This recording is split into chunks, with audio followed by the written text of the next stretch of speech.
இப்போ உன்ட்ட பணம் இருக்கும், அது இருக்கும், இது இருக்கும்னு ஏசிய போட்டுட்டு உள்ள உட்காந்துருப்ப. எவ்வளோ நாள் உட்காந்துருப்ப? அத யோசிக்க முடியுமா உன்னால? சின்ன புல்லு கூட முளைக்க விடுறது கிடையாது. புல்லு முளைச்சா கூட பாம்பு வந்துரும், எலி வந்துரும், அது வந்துரும், இது வந்து ஹாய், ஹலோ, வணக்கம் நண்பா. எல்லாரும் எப்படி இருக்கீங்க? நம்முடைய வலையொலியில கிட்டத்தட்ட காணொளிகள் பதிவிட்டு 1 வாரத்துக்கு மேல ஆகிவிட்டது. அதற்கான காரணங்கள் என்ன என்று பார்த்தீங்கன்னா, உண்மையிலேயே எனக்கு வந்து டைம் கிடைக்கல, நேரம் கிடைக்கல. அதுதான் உண்மையான காரணம். இந்த வீடியோ இன்னைக்கு எதுக்கு அப்படின்னு பார்த்தீங்கன்னா, ஒரு ஒரு நல்ல கருத்த ஒரு நம்ம வீடியோஸை கிட்டத்தட்ட சில வீடியோஸ் 1K 11Kலாம் போயிருக்கு. ஆனால் இந்த மாதிரி சோசியல் மெசேஜ் சொல்கிற வீடியோஸ் வந்து அந்தளவுக்கு ரீச் ஆகலை. 40, 50 பேர் தான் பார்க்குறாங்க. இருந்தாலும் அந்த 40, 50 பேருக்காவது ஒரு புரிதல் ஏற்படும்ல, தெரியப்படுத்தலாம்ல, அவர்களுக்காக மட்டுமே தான் இது ஒன்று. பெருசாக நான் ஒன்றும் சொல்ல போகிறது கிடையாது. வெயிலோட தாக்கத்தை பற்றி பேசலாம் அப்படின்றதுக்காகத்தான் இந்த காணொளி. வெளில போக முடியலைங்க. நான் ஒர்க் பண்ணுற இடத்துலலாம் பார்த்தீங்கன்னா, இது வந்து நான் ஒர்க் பண்ணுற இடம் தான். இந்த இடத்துலயே வந்து ஃபேனை போட்டால் ஃபேன்லேருந்து காற்று வரும் அப்படின்னு நம்ம கேள்விப்படுறோம். ஆனால் காற்று வர மாட்டுது. அப்படியே ஹீட்டு சூடு தான் வருது. அப்படியே அந்த வானத்துலேருந்து அந்த சூரியன்லேருந்து வரக்கூடிய அந்த புற ஊதா கதிர்கள் வந்து அப்படியே டைரெக்டாக பூமியில் அதோடைய தாக்கம் அப்படியே நேரடியாக இறங்குது. அந்தளவுக்கு வந்து வெயிலின் தாக்கம் அதிகமாக இருக்குது. சுற்றுற வெளியில் சாலையில் எங்கேயுமே போக முடியலை. ஏன்னா வெயிலோட தாக்கம் அந்தளவுக்கு இருக்குது. இப்போ நான் வந்து பேச வந்த விஷயம் என்னென்னா, வெயில் தானா, வெயிலை ஏன் நம்மளால் போக்க முடியாதா? இயற்கை அதாவது மாற்று அப்படிங்கிறது எல்லாவற்றிற்குமே இருக்குது. ஏன் இந்த வெப்பம் இவ்வளவு அதிகமாக இருக்குது? இப்போ நீங்கள் சாலையில் போய்கிட்டு இருக்கீங்க, ஒரு இடத்துல ஏதோ ஒரு இடத்துல பார்த்தீங்கன்னா லைட்டாக ஒரு குளிர்ச்சியாக இருக்கும், சில்லுன்னு ஒரு காற்று வரும், அப்படி மேலே படும். ஏன்னா அந்த இடத்துல ஏதாவது ஒரு மரம் இருக்கும். அந்த மரத்துலேருந்து ஒரு சிறிய காற்று படும்போது அது இயற்கையாக இருக்கும், புத்துணர்ச்சி கிடைக்கும், ஒரு சுவாசமே வந்து டிஃப்ரெண்ட்டாக இருக்கும். நான் ஏன் இந்த பதிவு முழுக்க முக்கியமாக நான் இன்றைக்கி பேசுகிறேன் அப்படின்னு கேட்டிங்கன்னா, ஒரு சின்ன ஒரு புகைப்படம் பார்த்தேன். ஒரு சோசியல் மீடியாவில் ஒரு புகைப்படம் பார்த்தேன். அந்த புகைப்படம் எப்படி இருக்குன்னா, ஒரே ஒரு மரம் இருக்குது. ஒரே ஒரு மரமே கிடையாது. ஒரு பெரிய நிலப்பரப்பு, வறண்ட நிலம். அந்த வறண்ட நிலத்தில் ஒரே ஒரு மரம். அந்த மரம் எப்படி இருக்கிறதுனா, அதோடய இலைகள் வந்து உதிர்ந்த நிலையில் இருக்கிறது. அங்கங்கே ஒவ்வொரு இலைகள் இருக்கிறது. அந்த மரமும் அழியிற விளிம்பில் உள்ளது.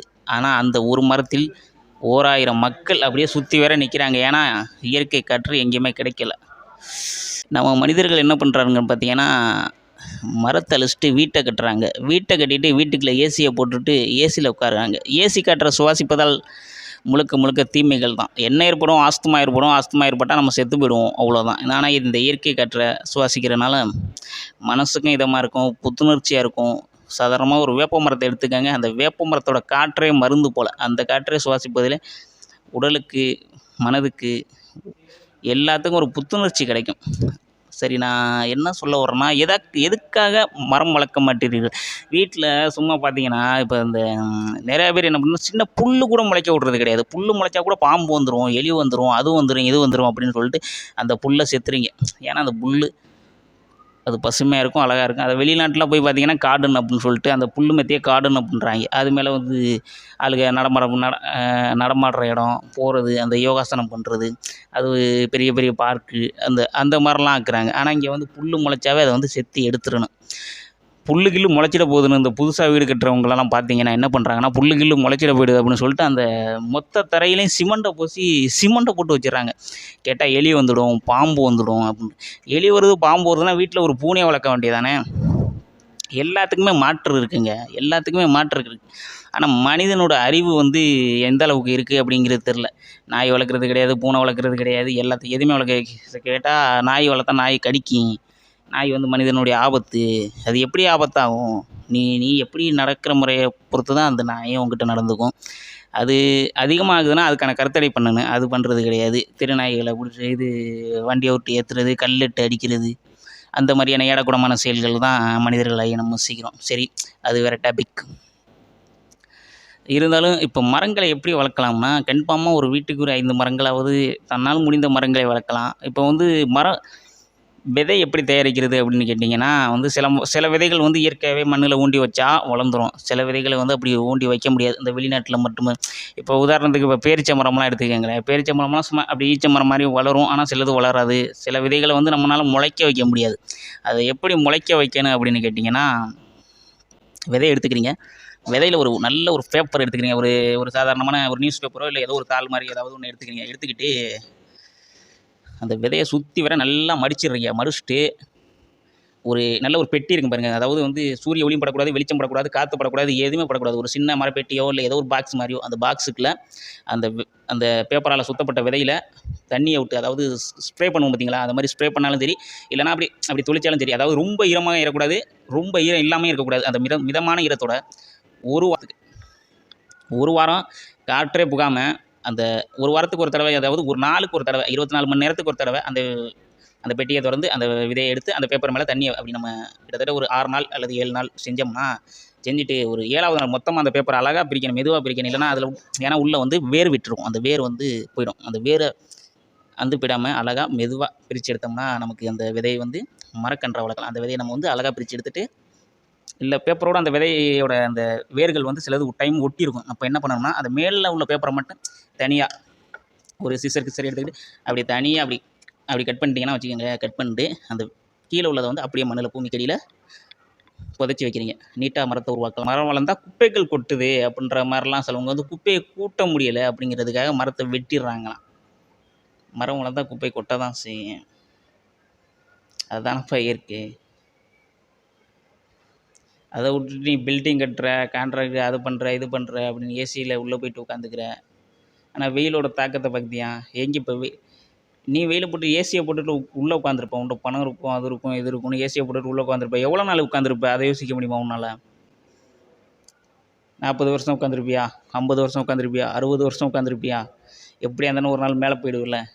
அப்போ முடிஞ்ச அளவுக்கு நம்ம பூமிக்கு நம்மை போன்று பின்னால் நம்முடைய சந்ததிகள் இந்த உலகத்தில் இந்த மண்ணில் கன்ஃபார்மாக வாழ போகிறாங்கல்ல.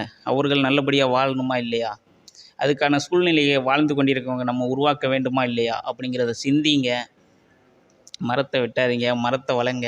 உங்களால் முடிஞ்ச அளவுக்கு இந்த விதைப்பந்துகள் அப்படின்னு சொல்லிட்டு ஒரு புதிய திட்டம், அதாவது ஒரு விதையில் வந்து பந்து மாதிரி, அது ஒரு விதை 4 ரூபா 5 ரூபா மீடியம், ஒரு 50 விதை ஒரு 60 விதை கூட வாங்கலாம்.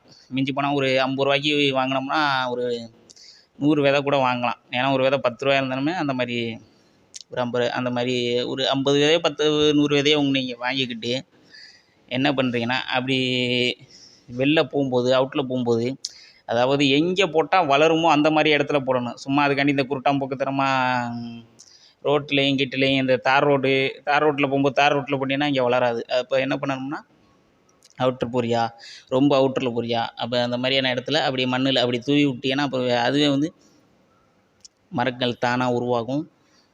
முடிஞ்ச அளவுக்கு வந்து மரங்கள் வெட்டுதலை தவிர்த்துடுங்க. முடிஞ்ச அளவுக்கு தவிர்க்க பாருங்கள்.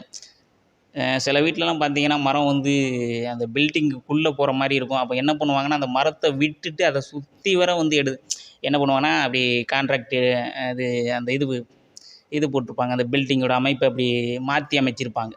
அது மாதிரிலாம் பண்ணுறாங்க. ஏன்னா அந்தளவுக்கு மரத்தை நேசிக்கக்கூடியவங்க இருக்காங்க. அது மாதிரி எல்லோரும் நேசிங்க. எல்லாம் எதுக்காக சொல்கிறேன்னா, மரம் வளர்த்தா தான் இந்த வெயிலை குறைக்க முடியும். ஒன்றும் பண்ண முடியலை. இயற்கை காற்று தான் மனிதனுக்கு நல்லது. இயற்கையை தான் சுவாசிக்கணும். நீங்கள் செயற்கை காற்றை போட்டுக்கிட்டு உட்கார்ந்தாலும் ரொம்ப நாள் உட்கார முடியாது. ஏதோ கொஞ்ச நாள் தான் உட்காருவீங்க. இந்த ஒரு நல்ல செய்தியை உங்களை தெரியப்படுத்தலாம். ஏதோ என்னால் முடிந்த அளவுக்கு நான் உங்களுக்கு சொல்லியிருக்கேன். முடிஞ்ச அளவுக்கு இயற்கையை பேணி காப்போம், மரங்களை வளர்ப்போம், நல்லதொரு சமுதாயத்தை உருவாக்குவோம். மீண்டும் அடுத்த ஒரு வீடியோவில் உங்களை சந்திக்கிறேன். அதுவரை உங்களிடமிருந்து விடைபெறுவது உங்கள் டாடா பை பை.